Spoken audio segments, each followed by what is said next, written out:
స్తుతించెదను యెషయా బలమీయగా మరి క్రిందికి మేరు తన్నెదను అదనై కూడగా పైకెదిగి బలియుచెదను ఆగదు నా పయనం సియోను చేరకుండా.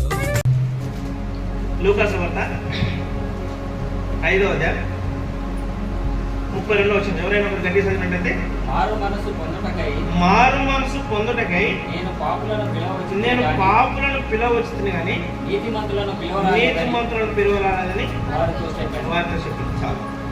ప్రభు సాయం కొరకై 2 మాటలు ప్రార్థిస్తున్నాం. మమ్మల్ని మిట్టిగా ప్రేమించిన ఇప్పటిలోకి తండ్రి ఈ ఘనమైన నీ శ్రేష్టమైన ఉన్నతమైన నీ వందనములు నా తండ్రి యొక్క సమయంలో మరొకసారి మమ్మల్ని జ్ఞాపకం చేసుకున్నందుకు వేలాది స్తుతులు తెలుస్తున్నాం. పాట ద్వారా మమ్మల్ని ఆనందింపజేశారు. ఆరాధనలో ఆత్మతో సత్యంతో ఆరాధించడానికి మాకు కృప చూపించారు. వాక్యం ద్వారా మాతో మాట్లాడారు. మీకు వందనాలు. ఈ యొక్క సమయంలో మరొకసారి మాతో మాట్లాడుతున్నామని మమ్మల్ని మేము సరి చేసుకొని ఈ నామంలో నీకు మయపరంగా జీవించడానికి మమ్మల్ని వస్తున్నామని నా ప్రభువు నామంలో నేను అడిగి పెట్టుకుంటున్నాం తండ్రి. ప్రియమైనటువంటి దేవునిలాగా ఇక్కడ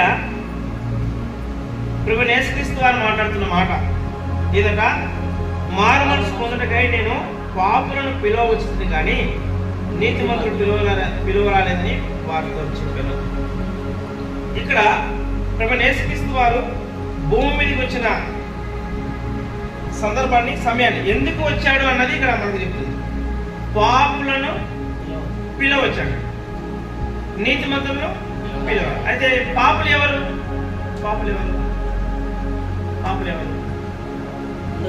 అందరూ పాపులే. దేవుని వాక్యం తెలుస్తుంది, అందరూ పాపులే. ఒక్కడు లేడు నీతిమంతుడు, ఒక్కడు లేడు. అందరూ పాపం చేసి దేవుడు అనుగ్రహించు మహిమను పొందలేదు. అయితే భూమి మీద బ్రతుకుతున్న ప్రతి ఒక్క మనిషి పాపి అని గమనించాలి. మనం అలా అన్నా ఎందుకు అటు పాపి? నేను పాస్టర్ కొడుకుని కదా, నేను పాస్టర్ కూతుర్ని కదా, నేను పాస్టర్ సంబంధించిన వారిని కదా, మేము ఎందుకు పాపం అని ఆలోచిస్తున్నారా? అవును, మనం పాపలమే. ఎందుకంటే ఆదాము అవ్వ సంతానం మనందరం. వారు దేవుని మాట వినలేదు, వారు దేవుని ఆజ్ఞ అతిక్రమించారు, వారు పాపమున పడ్డారు. వారి సంతానమే మనం. కాబట్టి వారు పాపుల పిల్లలమైన మనందరము ఆ పాపమే మనకు సంప్రాప్తి అవుతుంది. ఆ పాపమే మనకు ఎంత వస్తా ఉంది. అందుకే దావిదు మహారాజు, నేను నా తల్లి గర్భంలోనే పాపంతో నిర్మింపబడినాను. ఎందుకంటున్నానంటే అన్నమాట, అవును, వారి పాపమే సంప్రాప్తి అవుతుంది కాబట్టి, వారి పాపమే మన వస్తుంది కాబట్టి మనం పాపం. ఎందుకంటే తల్లి తండ్రి చేసిన పాపము పిల్లల పిల్లల పిల్లల పిల్లల మీదకి వస్తుందట. అవునా? మనం చేసిన పాపము అనుకుంటాం మనతోనే అయిపోతుంది అనుకుంటాం. మనం చేసిన పాపము మనం శిక్షింపబడలేదు అనుకుంటాం. మనం చేసిన పాపము ఇంకా దేవుడు మర్చిపోయాడు, మనల్ని క్షమించేసిన. అయితే మనం చేసిన పాపము ఎవరికి వస్తుందట? మన పిల్లలకి వస్తుంది, మన పిల్లలకు వస్తుంది. కాబట్టి మనం జాగ్రత్తగా బతకాలి. అయితే మనందరం పాపం అని గ్రహించాలి. ప్రతి క్షణము మనం దేవుని దగ్గర ప్రార్థించే ప్రతి సమయం కూడా దేవా నేను పాపిని అని గ్రహించాలి. అయితే మనందరం పాపమే. మన పాపములు క్షమించి మనందరినీ పవిత్రులుగా చేసి ఆయన మార్గంలో నడుచుకోవడానికి, ఆయన రాజ్యంలో ఉంచుకోవడానికి, ఆయన మనతో నడుచుకోవడానికి, మనతో ఆనందించడానికి ఆయన ఈ భూమికి వచ్చాడు. ఎందుకు వచ్చాడంటే మన పాపములు తీసివేయడానికి వచ్చాడు. మన పాపములు తీసివేసి మనని పరిశుద్ధపరిచి నీతిమంతులుగా ఉంచాలని ఆయన ఉద్దేశం. అందుకే నేను పాపులను పిలవచ్చుదని, పాపులను నీతిమంతులకు పిలువ రాలేదు అంటాడు. నిజమే కదా? ఒక దగ్గర అంటాడు, అనారోగ్యం గల వారికే డాక్టర్ అవసరం, ఆరోగ్యం గల వారికి డాక్టర్ అవసరం లేదు. అయితే అనారోగ్యం ఉన్న వారినే స్వస్థపరచాలని డాక్టర్ని పిలుచుకుంటాము కదా. ఆరోగ్యం ఉంటే డాక్టర్ పిలుచుకుంటామా? అవసరం లేదు. అయితే అనారోగ్యం గల వారికే డాక్టర్ అవసరం. అందుకే పాపలమైన మన కోసమే రేపు యేసుక్రీస్తు వారు భూమి మీదకి వచ్చినట్లుగా మనకి. అందుకే మనల్ని ఏమంటారంట, మారు మనసు పొందమని హెచ్చరిస్తాము. మారు మనసు అంటే ఏంటి? మన అలవాట్లు, మన పద్ధతులు, మన మాట తీరు, మన చూపు, మన ఆలోచన, మన ప్రతిదీ కూడా దేవునికి ఇష్టం ఇష్టమైనదిగా ఉండాలి, దేవునికి అనుకూలమైనదిగా ఉండాలి, దేవుడు ఆనందించేలా ఉండాలి. దేవునికి వ్యతిరేకమైనటువంటి స్థితి, వ్యతిరేకమైనటువంటి స్వభావం, వ్యతిరేకమైనటువంటి అలవాటు ఉంటే మనసు మార్చుకోమంటున్నాడు, మారు మనసు పొందమంటున్నాడు. అందుకే ఇక్కడ ఏమంటున్నాడు, మారు మనసు పొందటకై పాపులను పిలువ వస్తుంది. మనుషులందరూ మారిపోవాలని, మనుషులందరూ మనసు మార్చుకొని ఆయన మాట వినాలని, ఆయన కోరిక. అందుకే నీతో మాట్లాడుతూ ఉన్నాడు, మారు మనసు పొందమని. మారు మనసు అంటే కొత్త బట్టలు వేసుకోవాలా, స్నానం చేయాలా, ఇస్త్రీ బట్టలు వేసుకోవాలా కాదు. దేవుడు ఇవన్నీ కోరక, పైన ఉన్న ఈ ఆడంబరాన్ని కోరక. చాలా మంది నేను ఇలా కనపడాలి అనుకుంటా, అలా మనుషులకు కనబడేది కాదు, దేవునికి కనబడాలి. దేవునికి ఏం కనిపిస్తుంది? హృదయాంతరం. మన హృదయము మన మనుషులకు ఎవరికి కనరాదు.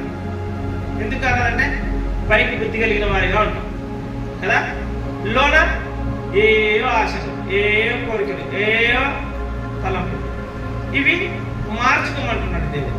మార్చుకొని మనసు మార్చుకొని ఆయన మాట వినాలని ఆయన ఈరోజు నీతో నాతో చేశాడు. ప్రకటన గ్రంథం 3వ అధ్యాయం 19వ వచనం ఒకసారి చూద్దాం. ప్రకటన గ్రంథం 3వ అధ్యాయం 19వ వచనం.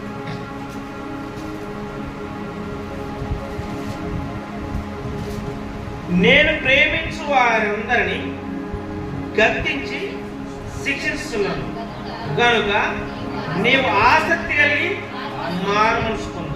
ప్రియమైనటువంటి దేవుడా, ఈ మాట జాగ్రత్తగా విని జాగ్రత్తగా ఆలోచించండి. ఈ లోకంలో మనం అనుకుంటాం, నేను మందిరానికి వెళ్తుంటే నాకెందుకు ఈ కష్టం, నేను మందిరానికి వెళ్తుంటే నాకెందుకు ఈ బాధ, నేను మందిరానికి వెళ్తుంటే నాకెందుకు ఇంత అవమానం, నేను మందిరానికి వెళ్తుంటే నాకెందుకు ఇంత శోధన, నేను మందిరానికి వెళ్తుంటే నాకెందుకు ఇంత అనారోగ్యం. ఇక్కడ దేవుడు ఏమంటున్నాడు, నేను ప్రేమించు వారందరూ గద్దించి శిక్షిస్తున్నాను. శిక్ష అనేది నొప్పి, బాధ కదా, నొప్పి, బాధ. దేవుడు ప్రేమించిన వారందరికీ ఏదో ఒక సమస్య కలగజేసి వారి సరైన మార్గంలో పెట్టాలని ఆయన ఉద్దేశంలో మనం గమనించాలి. మన పిల్లలు మంచిగా చదవాలని, మన పిల్లలు మంచి ఉన్నత స్థాయిలో ఉండాలని మనం ఏం చేస్తాం? స్కూల్కి వెళ్ళకపోతే చంపగీసుకోవాలని కదా, కర్ర తీసుకొని కొడతాం, బెదిరిస్తాం. వారు ఎల్లనో ఏడుస్తుంటే కొట్టి అక్కడ కూర్చోబెట్టేస్తాం. ఎందుకు? వారు మంచిగా ఉండాలి. ఎందుకు? మనం జీవించిన జీవితంలో ఇలాంటివి చూసినాం, ఈరోజు కష్టపడుతున్నాము, మన కష్టం వారికి ఉండకుండా ఉండాలి, వారు మంచి పొజిషన్లో ఉండాలని వారిని ఏం చేస్తాం? కొడతాము, తిడతాము, గద్దించి బుద్ధిగా ఉంటాం. అయితే నేను దేవుని పిల్లలు, నేను నన్ను కూడా దేవుడు గద్దించి శిక్షిస్తున్నాను. అయితే మనం ఏం చేయాలి? దేవునికి లోబడాలి. ఆ బాధ కలిగే కొద్దీ ప్రార్థన జీవితం కలిగి ఉండాలి. దేవా నన్ను క్షమించు, నాకు తెలియక, లేకపోతే నాకు అర్థం కాక, లేకపోతే నాకు ఈ కష్టం ఎందుకు వచ్చిందో నాకు తెలియదు, ఈ కష్టాన్ని తీసి నీ వాక్యానుసారంగా నడుచుకునే జ్ఞానం నాకు కలిగించు, ఇది ఎందుకు వచ్చిందో నాకు తెలియపరచు. దేవుని అడిగి అర్థం చేసుకుని మనం జీవించగలిగి ఉంటాం.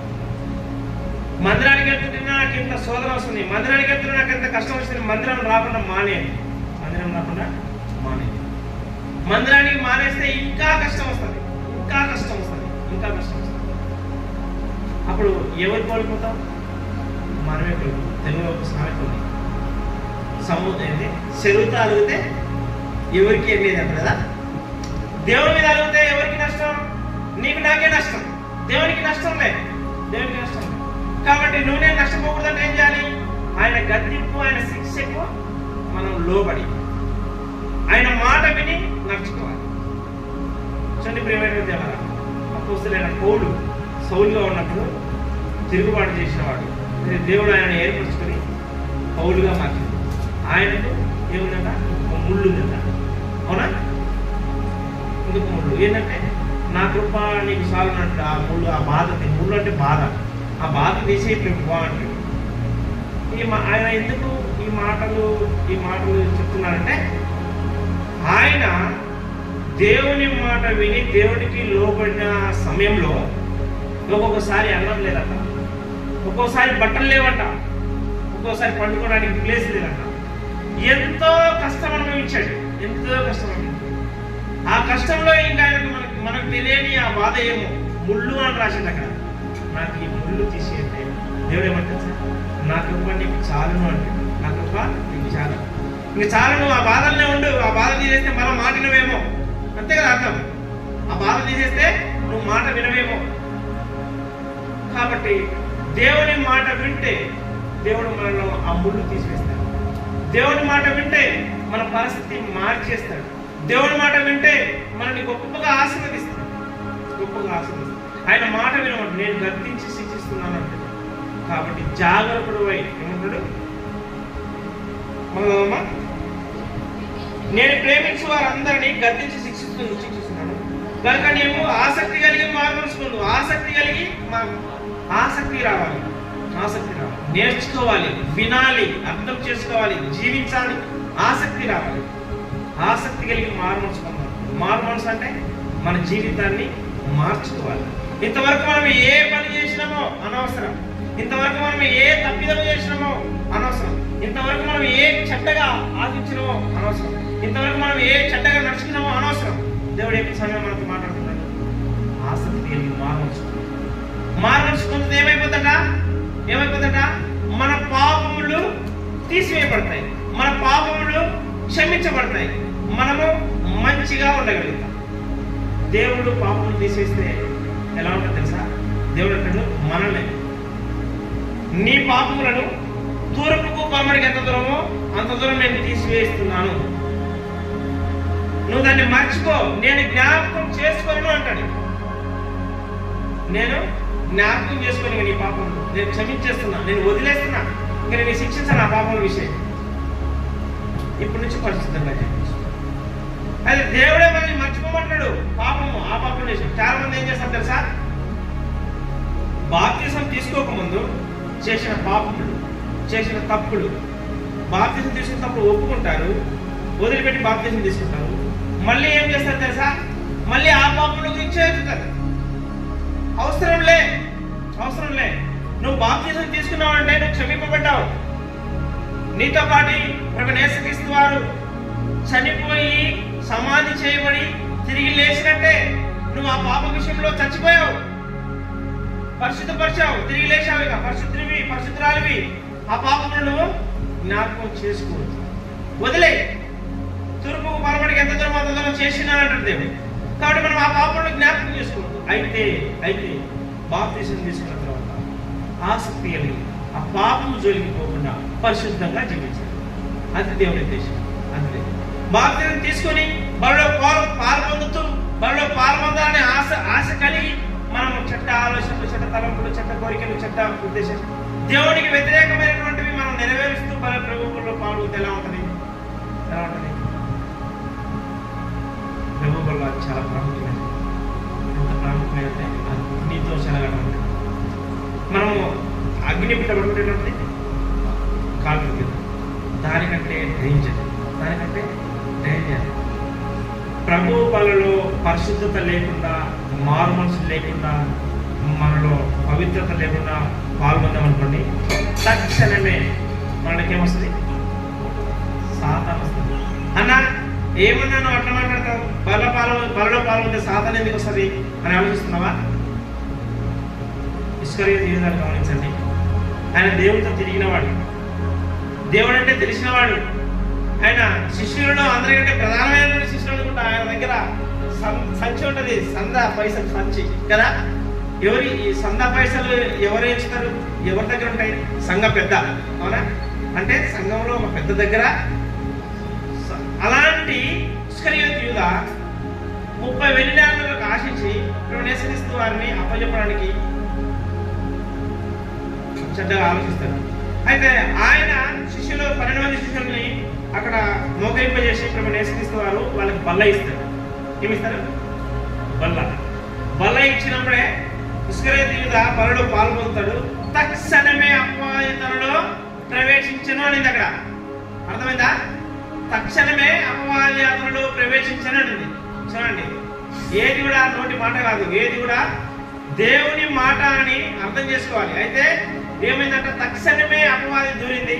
ఆయన ప్రభువైన యేసుక్రీస్తు వారిని అప్పచెప్పాడు. కాబట్టి నువ్వు నేను కూడా జాగ్రత్త. పరిశుద్ధత లేకపోతే తక్షణమే అపవాది మనలోకి వస్తుంది. వచ్చిందనుకో ఏమైపోతుంది తెలుసా? కొంతమంది జాగ్రత్తగా వినాలి. కొంతమంది అనారోగ్య పాలవుతారంట. వాళ్ళ పొందిన బలలో పాల్గొంటున్నారు, అనారోగ్య పాలవుతారు.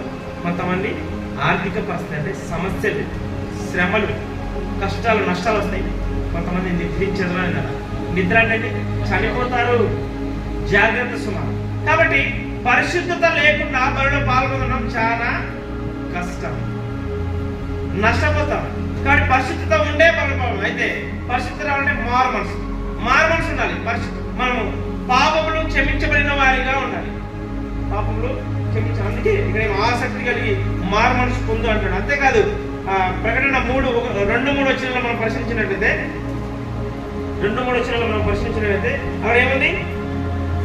నీ క్రియలు నా దేవుని ఎదుట సంపూర్ణమైనవిగా నాకు కనబడలేదు కానీ కనుక జాగరకుడవై చావనయున్న మిగిలిన వాటిని బలపరచుము.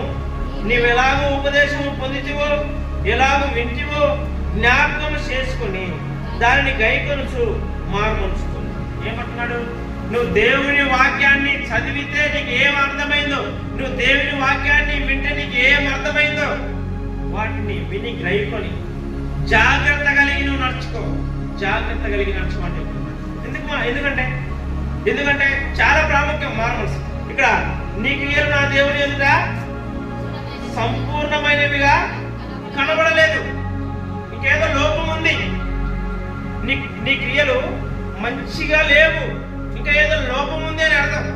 కాబట్టి ఆ లోపం మీద మనమే పరిశీలించుకోవాలి, మనమే ఆలోచించుకోవాలి. మనకు తెలుసు పైకి కనబడకపోయినా కళ్ళు మూసుకొని మన జీవితం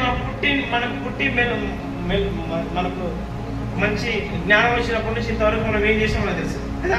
చిన్నప్పుడు చిలిపి చేష్టలు ఏం చేసినామో, పెద్ద అయిన తర్వాత ఏం చేసినామో, చదువుకున్నప్పుడు ఏం చేసినామో, ఎక్కడ ఏం చేసినామో బయట మనందరికీ మనకు తెలుసు.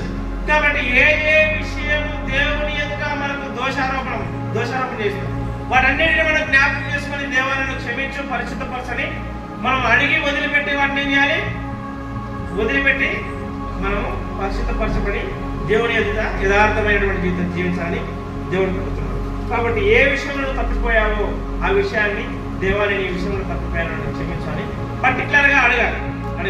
అందుకే ఇక్కడ ప్రకటన 2:5 వచనంలో ఒక మాట అంటే, నీవు ఏ స్థితిలో నుండి పడితివో అది జ్ఞాపకం చేసుకొని మారు మనసు పొంది ఆ మొదటి క్రియలను చేయుము. అట్లు చేసి నువ్వు మారు మనసు పొందినే సరి, లేని ఎడల నేను నీ ఎద్దకు వచ్చి నీ దీపస్తంభమును దాని చోట నుండి తీసివేతును. చూపివేటువంటి జాగ్రత్త. ఏమంటున్నాడు? నువ్వు ఏ స్థితిలో పడిపోయావు, ఎక్కడ నువ్వు తప్పిపోయావు అది జ్ఞాపకం చేసుకొని క్షమించు దేవా అని క్షమాపణ అడుగుతూనే సరే. లేకపోతే ఆయన ఏం చేస్తాడ? మన దీపస్తంభాన్ని తీసేస్తాడు, అంటే మనల్ని చంపేస్తాడు. చనిపోయిన తర్వాత మనం క్షమించు దేవా అంటే క్షమించదు. అబ్రహాం అదే ధర్మంతో తెలుసు కదా, తండ్రి అని కోరుతున్నాడు. ఏమా నీళ్ళ చుక్క అడుగుతున్నాడు, చుక్క కూడా రావట్లేదు, లాభం లేదు. అందుకే ప్రభువా అన్న ప్రతి వాడు పరలోక రాజ్యంలో చేరడు. కానీ తండ్రి చిత్తం మీద గైకొని ఆయన చిత్త ప్రకారం నడుచుకున్న వారే పరలోక రాజ్యంలో చేరారు. కాబట్టి మనం పైకి భక్తిపరులా కాకుండా దేవుని యందు యథార్థమైనటువంటి భక్తిపరులా ఉండి మన హృదయాన్ని మనం సరిచేసుకొని మారు మనసు పొంది దేవుని దగ్గర క్షమాపణ అడిగి మన యథార్థమైనటువంటి జీవితం జీవిస్తేనే సరే. లేని ఎలా మనం చనిపోతే చనిపోయిన వాళ్ళని మనం చూసినాం, చరణం ఉండదు కదా. చనిపోయిన వాళ్ళు చరణం ఉంటుంది. చనిపోక ముందే మనం సరి చేసుకుంటే దేవుని దగ్గర ఉంటాం, నిత్యము దేవుని ఆనందిస్తాం, నిత్యము దేవుని ఆనందిస్తాం, నిత్యము దేవుని మహిమపరుస్తాం, నిత్యము దేవుని కుమారుడుగా కుమార్తెగా ఉంటాం. లేదు అంటే మనం ఎవరో అందుకే చిత్తపడని వారు చూసాం కదా. కన్యకులు, బుద్ధి కలిగిన కన్యకులు, బుద్ధి కలిగిన కన్యకులేమో నూనె చాలా తెచ్చుకున్నారు. దేవుడు ఎప్పుడు వచ్చినా సరే సమృద్ధిగా మా దగ్గర ఉంది అన్న ధైర్యంతో వాళ్ళు దీంట్లో పట్టుకునేవారు. నామకార్థమైనటువంటి వారు, నేను మందిరానికి వెళ్తున్నా, నేను వాక్యం చదువుతున్నా, నేను ప్రార్థన చేస్తున్నా అన్నట్టు వారు, దేవుడు అంటే భయభక్తి లేనివారు. తెచ్చుకున్నారు వారు కూడా మందిరానికి వచ్చినట్టే. వాళ్ళు కూడా దివిటీలు తెచ్చుకున్నారు. దేవుడు కొంచెం ఆలస్యమైంది, వారి దివిటీలు అయిపోయినాయి. బుద్ధి కలిగిన వారికి అడిగి వచ్చి, అమ్మ మా దివిటీలు అయిపోయినాయి అంటే, నేను మీకు వచ్చిననుకో మళ్ళీ అయిపోతే మీకు ఇతర సెలవులు పోతాం, మీరు వెళ్ళి కొనుక్కొచ్చుకోండి అక్కడ కొన్ని. వీళ్ళు అక్కడ పోయి కొనుక్కొచ్చుకునేలోపు దేవుడు వచ్చేసాడు.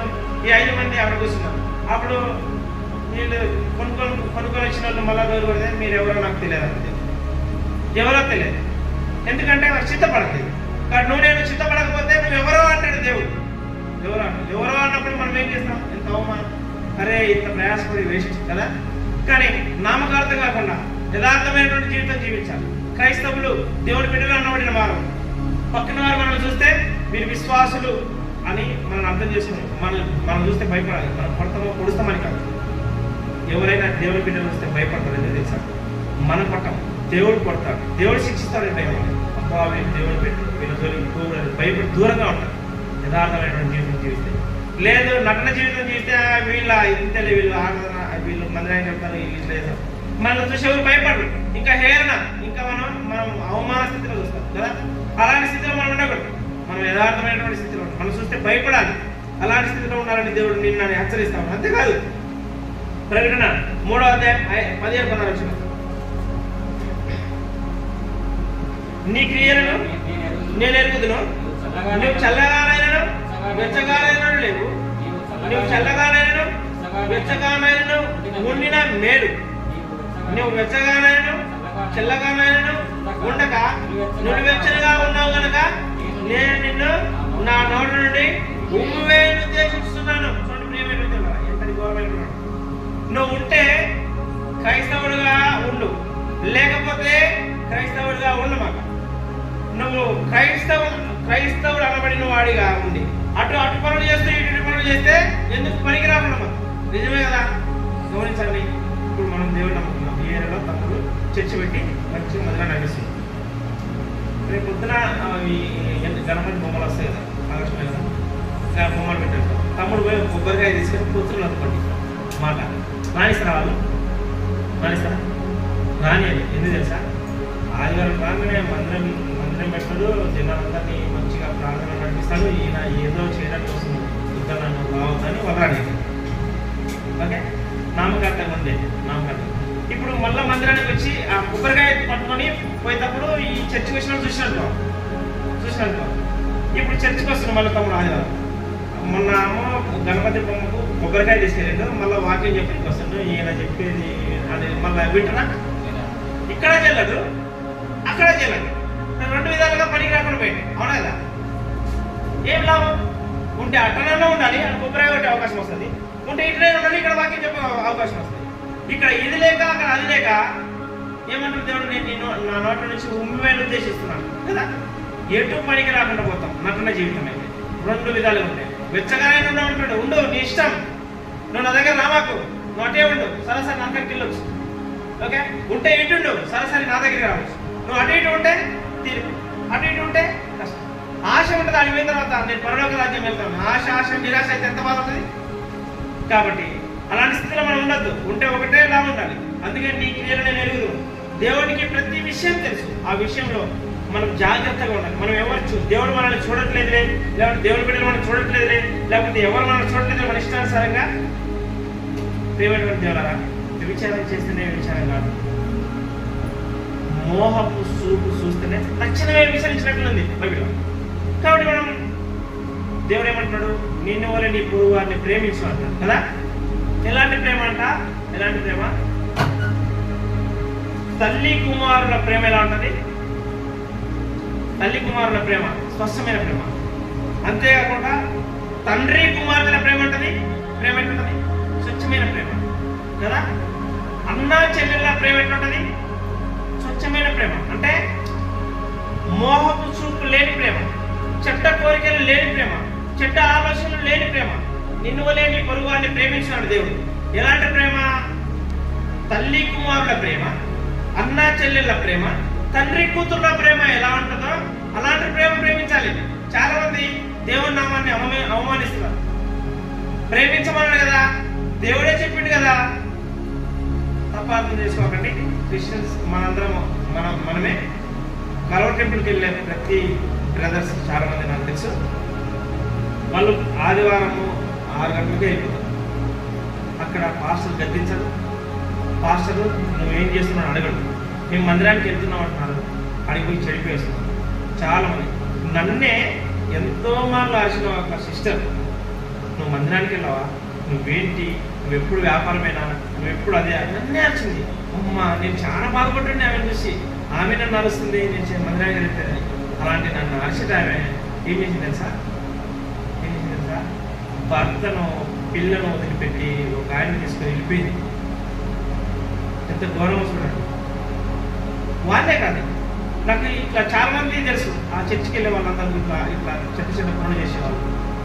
ఇప్పుడు నేను వారిని అరవాలా లేకపోతే వారి గురించి ఏడవాలా, వారిని ఏం చేయాలని నాకు అర్థం కాదు. మళ్ళా నేను తీర్పు తీసుకుపోయినా ఆ పిల్లను భర్తను వదిలిపెట్టిందని, అన్న విజయాన్ని నువ్వు చెప్తే వింటున్నా, నువ్వు చెప్తే రాకండి నేను వెళ్తే ఆమె ఏమని కదా, ఆయన నువ్వు చక్కగా చూసుకోవట్లేదు, నువ్వు చూసుకుంటావా మాట నేను వస్తా అన్నది. ఎంత గౌరవమైన మాట ఇది. మనం నేర్చుకుంటే చర్చికి వెళ్ళి ఆమె నన్ను నడిచింది, నేను ఎంత గౌరవించిన, ఇప్పుడు ఆమె అట్లా అయిపోయింది, ఎంత బాధపడాలి, ఆమె ఈయన చూసుకోవట్లేదు, నువ్వు చూసుకున్నమాట నేను వస్తా అన్నమాట. వదిలేసిన ఈ కుటుంబము తొలిపోదు, వీళ్ళంతా పరిచయం అవుతుంది, వదిలేసి నేను లేదా ఇద్దరం వదిలేసి వారు ఏమన్నా కానీ అని వదిలేసి ఇలాంటి పనులు చేస్తున్నాం మందిరానికి వెళ్ళి. అలాంటి ప్రేమించుకోవాలి దేవుడు.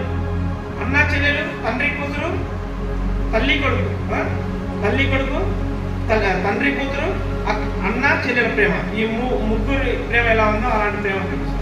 కాబట్టి నేను కూడా చాలా జాగ్రత్తగా ఉండాలి. బయట ప్రపంచంలో మనం ప్రేమ కలిగి ఉండాలి, కానీ చెడ్డ ఆలోచనలు, చెడ్డ ఉద్దేశాలు, చెడ్డ తలంపులు ఉండకూడదు. అందుకే మారు మనసు అంటే మనసు మార్చుకోవడం అంటే ఈ పాపములన్నీ తీసేయాలి. చెడును ఆశించడమే పాపం అని దేవుని వాక్యం. చెడును ఆశించడం, చెడు పనులు చేస్తేనే పాపం కాదు, చెడును ఆశించడమే పాపం. ఇట్లా పాపం అవుతుందన్నా నువ్వు అంత గౌరవంగా చెప్తున్నావు అని మీరు ఆలోచిస్తున్నా. ఈ అపవాది అనబడుతున్నా ఈ అపవాది ఫస్ట్ లూసిఫర్ కదా, దూతల కంటే ప్రధానమైనటువంటి దూత, దేవుని దగ్గర లీడర్ దూత. దేవుడు ఏ చెప్పినా ఆ దూతలకు నువ్వు ఇట్లా పరిపాలించు, అట్లా చెప్పు, ఇట్లా చెప్పని ఆ దూతకి చెప్పబడేమో. అలాంటి దూత దేవుని స్థానాన్ని ఆశించింది, నేనే దేవుణ్ణి కావాలనుకుంది, తక్షణమే పడిపోయింది భూమి మీద. తేజో నక్షత్రమా వేగు నువ్వు ఎలా పడిపోతే వెళ్ళింది కదా, ఆ దూతనే పడిపోయింది. చెడు ఆశించింది, దేవుణ్ణి స్థానాన్నే కోరుకుంది, పడిపోయింది. ఆశ చెడ్డది, మనము ఆశించకూడదు, దేవునికి కోపం వస్తుంది. మనం చేయకూడని పని మనం చేయాలి ఉద్దేశించకూడదు, దేవునికి కోపం వస్తుంది కదా. కాబట్టి జాగ్రత్తగా మనం జీవిస్తున్న జీవితంలో మన ప్రవర్తన ఏంటి, మన అలవాట్లు ఏంటి, మన స్థితి ఏంటి మనం గమనించి మనలో చెడు అన్న ప్రతి విధమైనటువంటి అలవాట్లు మనం ఆలోచనలు పక్కన పెట్టాలి. అదే మారు మనసు. అంతేకాదు 2 పేతురు 3:9 మనం పరిశీలిద్దాం. 2 పేతురు 3:9. కొందరు ఆలస్యమని ఎంచుకున్నట్లు ప్రభువు తన వాగ్దానము గురించి ఆలస్యము చేయువాడు కాడు గాని ఎవడును నశింపవలనని నిశ్చయింపక అందరూ మారు మనసు పొందవలని కోర్చు మీ ఎడల దీర్ఘశాంతము గల వాడైనాడు. చూడండి ప్రియమైనటువంటి జాగ్రత్తగా గమనించండి. దేవుడు వాగ్దానం చేసి మాట ఇచ్చి మాట తప్పేవాడు కాదు. మాట ఇచ్చి మాట అయితే దేవుడు పాపం చేసిన వాళ్ళందరినీ తక్షణమే చంపేస్తాడు. అయితే దేవుడు మనందరినీ ఎందుకు చంపేయట్లేదంటే దేవుడు మనల్ని ప్రేమించాడు. అందుకే దేవుడు లోకంని ఎంతో ప్రేమించిన దేవుడు లోకం నుండి చెట్లు పుట్టును భూమిని ప్రేమించలే, నన్ను ప్రేమించాడు. నువ్వు నేను పాపంలో ఉన్నావు, నువ్వు నేను శాపంలో ఉన్నావు, నువ్వు నేను నరకానికి పాత్రులమై ఉన్నావు, నువ్వు నేను మరణానికి మరణం అనే దారిలో నడుస్తా ఉన్నావు. ఆ మరణాన్ని తప్పించడానికి ప్రభువు యేసుక్రీస్తు భూమి మీదకి వచ్చాడు. అందుకే పాపులను వెతికి రక్షించడానికి నేను వచ్చాను. చూడ పాపులమైన మనల్ని ఆ మరణం నుంచి తప్పించడానికి భూమి మీదకి వచ్చాడు. అంతేకాకుండా మనందరికీ సమయం ఇస్తా ఉన్నాడు. చంపేయకుండా సమయం ఇస్తాడు. ఎందుకంటే నా కుమారులు ఇకనైనా వారు నా మాట విని వారు మనసు మార్చుకొని మారు మనసు పొంది నా యందు పరిశుద్ధులుగా జీవిస్తారన్న ఆశతో ఆయన ఏం చేస్తున్నాడు, మన జీవిత శాంతంగా ఇంకా సమయం ఇస్తా ఉన్నాడు. సమయం ఇస్తున్నాడంటే మనం ఇంకా పాపం చేయమని కాదు.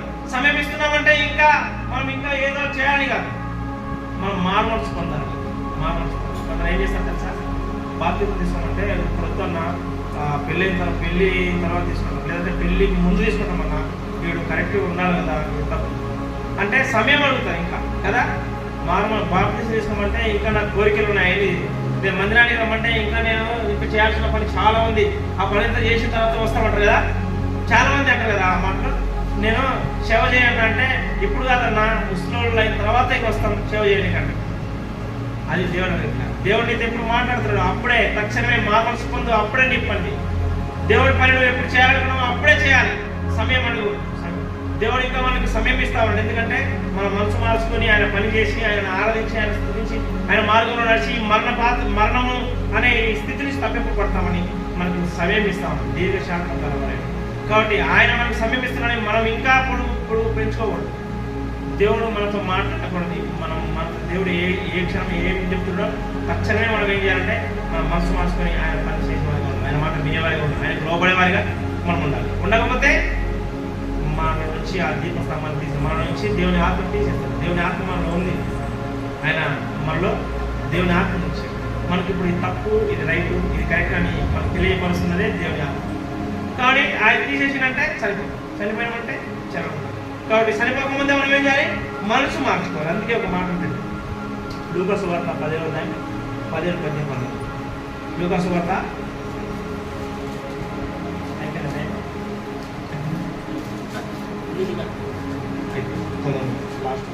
లూకా సువార్త 10:17-19.